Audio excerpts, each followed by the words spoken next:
മണ്ണുത്തി ഇടപ്പള്ളി ദേശീയപാതയിലെ യാത്രാ ദുരിതത്തിൽ ഇടപെട്ട ഹൈക്കോടതി യാത്രക്കാർക്ക് സൗകര്യങ്ങൾ ഒരുക്കിയില്ലെങ്കിൽ പാലിയേക്കരയിലെ ടോൾ പിരിവ് നിർത്തലാക്കുമെന്നാണ് മുന്നറിയിപ്പ്. ഇതോടെ നിർമ്മാണ ജോലികൾ വേഗത്തിലാകുമെന്ന പ്രതീക്ഷയിലാണ് യാത്രക്കാർ. പാലിയേക്കരയിൽ നിന്ന് ജസീം തയ്യാറാക്കിയ റിപ്പോർട്ട്.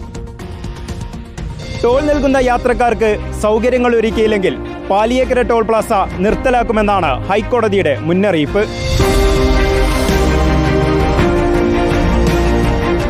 കഴിഞ്ഞ ഏതാനും മാസമായി ദുരിതയാത്രയാണ് മണ്ണുത്തി ഇടപ്പള്ളി ദേശീയപാതയിലൂടെ. അടിപ്പാതകളുടെ നിർമ്മാണ പ്രവൃത്തികൾ കാരണം പലയിടത്തും റോഡ് പൊളിച്ചിട്ടിരിക്കുകയാണ്. ഇത് ഗതാഗതക്കുരുക്കും രൂക്ഷമാക്കുന്നു. അതായത് ദേശീയപാത അതോറിറ്റി ജനങ്ങളെ വെല്ലുവിളിക്കുന്ന രീതിയിലാണ് മറുപടി കൊടുത്തത്. റോഡ് മോശമാണെന്ന് ഇനിയും കലക്ടർ റിപ്പോർട്ട് ചെയ്ത് കഴിഞ്ഞാൽ ഞങ്ങൾ റോഡ് ക്ലോസ് ചെയ്തിടുമെന്ന് പറഞ്ഞു. ഞങ്ങൾ പറയുന്നത് ഒരു മുന്നൊരുക്കമില്ലാതെയാണ് ഈ വെഹിക്കുലർ അണ്ടർ പാസേജുകളിലെ പണി തുടങ്ങിയത്. അതിൻ്റെ സർവീസ് റോഡുകൾ മെക്കാഡൻ ടാർ ചെയ്തിട്ടുണ്ടെങ്കിൽ ഈ രൂക്ഷമായ ഗതാഗതക്കുരുക്ക് ഉണ്ടാവില്ല. അത് അത്രയും വലിയ ദ്രോഹമാണ് ജനങ്ങളോട് ചെയ്യുന്നത്.